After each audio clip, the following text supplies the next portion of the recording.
یہاں تو بغیر ثبوتوں کے، بغیر گواہ کے دوسرے پر الزام لگا دیتے ہیں. کتنی بڑی جرأت ہے بغیر ثبوتوں کے کسی پر زنا کی تہمت لگا دینا، الزام لگا دینا. بہت بڑا گناہ ہے.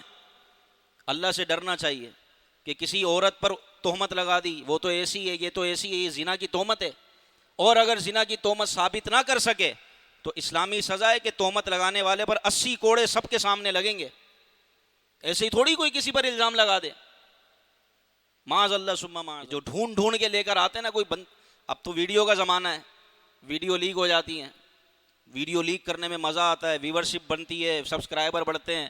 کوئی ایسی بات مل جائے بھائی ویڈیو بناؤں اور یوٹیوب پہ ڈال دوں، ویڈیو بناؤں اور جناب فیس بک پہ ڈالوں تاکہ دنیا کو پتہ چلے. ارے مر جاؤ گے، تباہ ہو جاؤ گے، قبر میں کیا جواب دو گے کہ کسی کے عیب کو ڈھونڈ کر آپ نے دنیا کے سامنے کھول دیا. حدیث پاک سنیں اور لرزیں. اللہ تعالیٰ اس بندے کے عیب قیامت کے دن کھول دے گا جو لوگوں کے عیب ڈھونڈ کر کھولتا تھا، اور اللہ تعالیٰ اس کے عیبوں کو چھپائے گا جو لوگوں کے عیبوں کو چھپاتا تھا. وہ ستار ہے، عیبوں کو چھپانے والا. تو ہم کیا چیزیں بھائی؟ تو بندوں کو حکم ہے کہ ایک دوسرے کے عیبوں پر پردہ ڈالے، نظر انداز کریں.